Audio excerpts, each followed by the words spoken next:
Okay, so how much sway does the White House how much sway does the White House have over the mainstream media? They're all on the White House's page. Let's talk to Elizabeth Meineke, the managing editor of Town Hall magazine. She joins us from St. Louis. Good morning to you, Elizabeth. Good morning.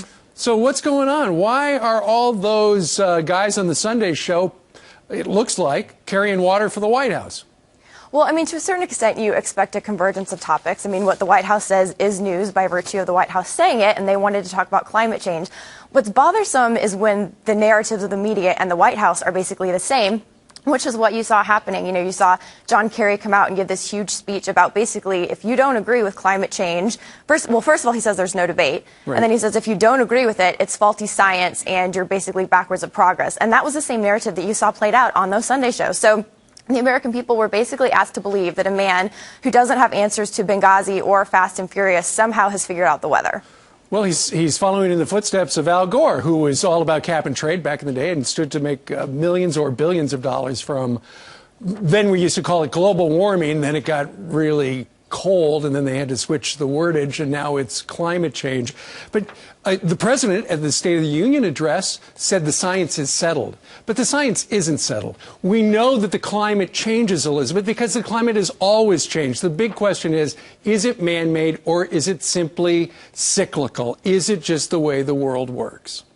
And there are plenty of scientists who are skeptical that it's man-made or skeptical that we could really do much about it. But, you know, you see those scientists marginalized. Again, the media tries to push a particular narrative, which means that they don't really talk about those 700 scientists who several years ago came out with a report that said, we're not so sure. You know, you might want to take a second look that this is really a settled debate. Or even, you know, as recently as last year, you had a scientific survey of several geoscientists and engineers coming out and saying that they were skeptical of this as well, or skeptical that, you know, it was really going to be a big deal in the future. And what's really happening, Elizabeth, and we were chatting in the commercial break, is because everybody's now looking toward November, and the Democrats, it looks like it may not be good for them. What the White House and what the mainstream media are doing is they're trying to switch the subject. Let's talk about anything other than Obamacare and the economy, which are both just limping along right now. Let's talk about climate change. Yeah, it's the shiny object syndrome, to be totally honest. And we saw them do it, you know, during the last election cycle with this quote-unquote war on women. You know, so just whatever topic, you know, that they think they can distract on, they'll try to take advantage of that. And, you know, really, when you're stewards of the American people's money, you should be a little bit more careful where, you know, you decide to spend money when it comes to science that a couple years ago was simply called global warming, and then by a sleight of hand now has suddenly become all-encompassing climate change.